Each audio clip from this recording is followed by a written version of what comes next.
Shalom semuanya, selamat pagi, selamat hari Selasa. Dan saya berharap sungguh semuanya dalam kondisi yang diberkati Tuhan.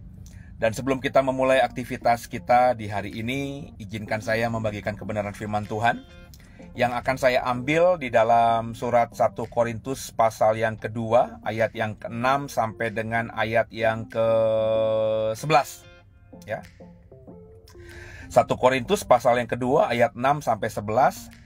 Saya akan membacakannya versi terjemahan baru 2. Ya, demikian firman Tuhan, 1 Korintus 2 ayat 6 sampai dengan 11. Sungguh pun demikian, kami memberitakan hikmat di kalangan mereka yang telah matang, yaitu hikmat yang bukan dari dunia ini, dan yang bukan dari penguasa-penguasa dunia ini, yaitu penguasa-penguasa yang akan ditiadakan. Tetapi yang kami beritakan ialah hikmat Allah, yang tersembunyi dan rahasia, yang telah disediakan Allah bagi kemuliaan kita sebelum adanya zaman. Tidak ada dari penguasa dunia ini yang mengenal hikmat ini, sebab sekiranya mereka mengenalnya, mereka tidak menyalibkan Tuhan yang mulia. Tetapi seperti ada tertulis, apa yang tidak pernah dilihat oleh mata, dan tidak pernah didengar oleh telinga, dan yang tidak pernah timbul di dalam hati manusia, semua yang disediakan Allah untuk mereka yang mengasihi Dia.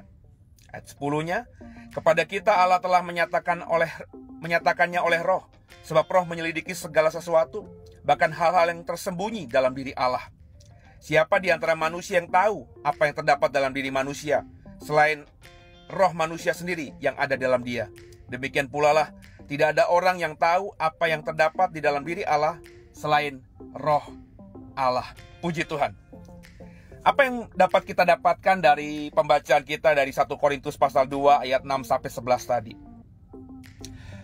Sebagai bekal saudara untuk menjalani hari yang baru ini, firman Tuhan mengatakan, Paulus menegaskan bahwa pentingnya kita memiliki hikmat yang bukan dari dunia, tapi hikmat yang dari Allah. Sering saya bilang inilah banyak kesalahan banyak orang. Orang berpikir kalau dia belajar, orang berpikir kalau dia baca banyak buku, orang berpikir kalau dia punya titel banyak sekali, melewati bangku kuliah, jenjang S1, S2, S3, maka orang berpikir kalau orang yang sudah secara akademisnya luar biasa, ya, doktor, kelas doktor begitu ya, maka otomatis orang ini punya hikmat. Tidak salah memang, karena memang hikmat yang dipahami dunia itu ya pemahaman akan banyak hal, ya. Hikmat yang dipahami oleh dunia itu adalah pengetahuan tentang banyak hal. Dan pemahaman tentang banyak hal, pengetahuan tentang banyak hal itu memang bisa dipelajari. Tapi kalau kita ukurannya Alkitab, hikmat itu tidak bisa dipelajari. Hikmat itu tidak bisa didapatkan dari apapun yang kita bisa dapatkan dari dunia ini. Hikmat menurut Alkitab itu datangnya dari Tuhan. Sebab hikmat itu memang berasal dari Tuhan. Jadi orang berhikmat, kalau kita ngomong di Alkitab itu ya jelas orang yang benar-benar meminta hikmat yang datangnya dari Tuhan. Dan kalau kita melihat contoh konkret di Alkitab, tidak lain tidak bukan kita bisa menunjuk orang yang namanya Salomo. Salomo kenapa dikatakan orang berhikmat? Salomo kenapa begitu muda tapi dia sudah bisa membedakan mana yang baik dan mana yang jahat sesuai dengan apa yang ada di mata Tuhan? Karena dia ketika menjadi raja, ketika Tuhan mendatangi dia di Gibeon, Tuhan mengajak bicara Salomo dengan pertanyaan, apa yang kau inginkan untuk aku lakukan bagimu? Apa yang kamu minta daripadaku? Itu kata Tuhan. Salomo berkata, aku gak minta apa-apa, berikan aku saja roh untuk mengetahui, roh untuk memberi pengertian mana yang baik dan mana yang jahat. Tidak lain tidak bukan itu adalah hikmat. Makanya Alkitab kemudian berkatakan bahwa Salomo adalah orang paling berhikmat di muka bumi ini. Tidak ada yang lebih hebat hikmatnya daripada Salomo. Jadi saudara, 1 Korintus pasal 2 kembali mengingatkan kita agar saudara bisa menjalani hidup di dunia ini tidak melanggar kebenaran firman Tuhan. Agar saudara dalam bersikap di dunia ini sesuai dengan jalannya Tuhan. Milikilah hikmat yang daripada Tuhan. Hikmat daripada Tuhan, sekali lagi, saudara nggak bisa dapatkan di bangku sekolah. Bahkan ketika saudara belajar teologi di S1 teologi, dapat gelar sarjana teologi. Saudara belajar S2 teologi, selesai kemudian mendapatkan gelar master teologi. Kemudian saudara sekolah lagi di program S3 mendapatkan program doktor teologi. Andai kata ada pun orang yang mengaku dirinya atau diberikan panggilan profesor ya, karena mungkin dia pandai, cerdas secara teologi ya, saya berani yakin bukan berarti dia otomatis menjadi orang yang berhikmat. Ya, orang yang berhikmat adalah orang yang benar-benar memintanya kepada Tuhan, karena merasa bahwa hikmat itu memang berasal dari Tuhan. Dia katakan di Alkitab tadi, saudara, bahwa orang yang berhikmat itu, orang yang meminta hikmat itu pasti akan diberi. Dan kalau kita membaca, seringkali ya saudara, kalau kita membaca ayat 9 tadi, mungkin saudara tahu, ada lagunya. Apa yang tak pernah dilihat mata, yang tak pernah didengar telinga, yang tak pernah timbul di dalam hati, semua disediakan bagi yang mengasihi Dia. Kita berpikir itu adalah hal-hal materi. Kita berpikir itu adalah hal-hal yang bisa memuaskan nafsu daging dan duniawi kita.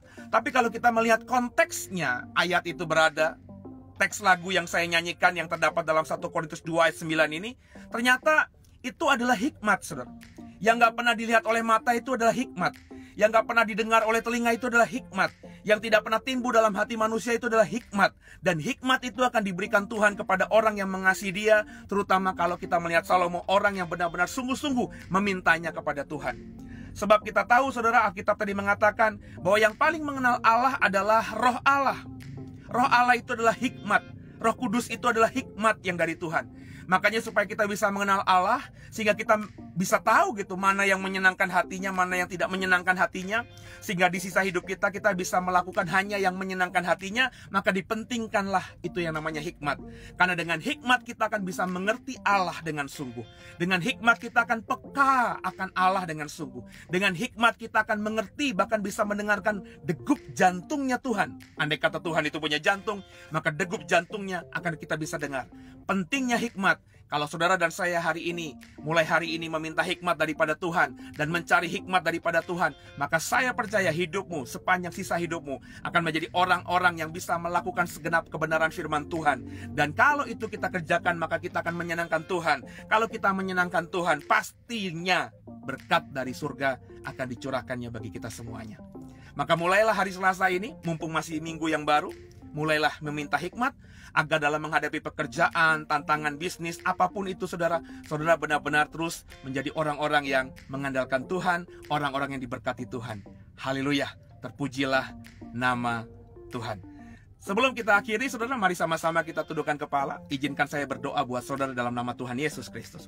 Bapa yang baik, terima kasih buat segala kebaikan Tuhan. Kami bersyukur Tuhan, kami sudah mendengarkan kebenaran firman Tuhan. Kembali ditekankan bahwa kami butuh hikmat Tuhan. Kami rindu hikmat Tuhan. Kami rindu Roh Kudus, agar kami bisa mengerti Tuhan. Sebab yang bisa mengerti Tuhan hanyalah Roh Allah, adalah hikmat itu sendiri. Jadi kalau kami tidak punya hikmat, meskipun kami punya ilmu teologi sehebat apapun, kami punya pemahaman tentang iman sehebat apapun, kami tetap tidak akan bisa mengenal Tuhan. Maka dengan kerendahan hati seperti Salomo Tuhan, di hari Selasa pagi ini, kami mohon hikmat dari Tuhan. Maka Roh Kudus tolong kami, mampukan kami, bukan cuma cakap jadi pendengar firman, tapi cakap juga jadi pelaku-pelaku firman. Tolong kami Tuhan, agar kami mendapatkan hikmat mulai hari ini, sehingga sisa hidup kami ini, bisa kami lakukan apapun yang kami lakukan, dan semua itu bisa menyenangkan Tuhan. Terima kasih Tuhan, ampuni salah dosa kami. Yesus Kristus adalah Tuhan Juru Selamat kami yang hidup, dan ke dalam tangan-Mu lah kami serahkan tubuh, jiwa, dan roh kami. Haleluya, amin. Bapak Ibu biji mata Tuhan, selamat hari Selasa, selamat beraktivitas. Tuhan Yesus memberkati semuanya. Haleluya.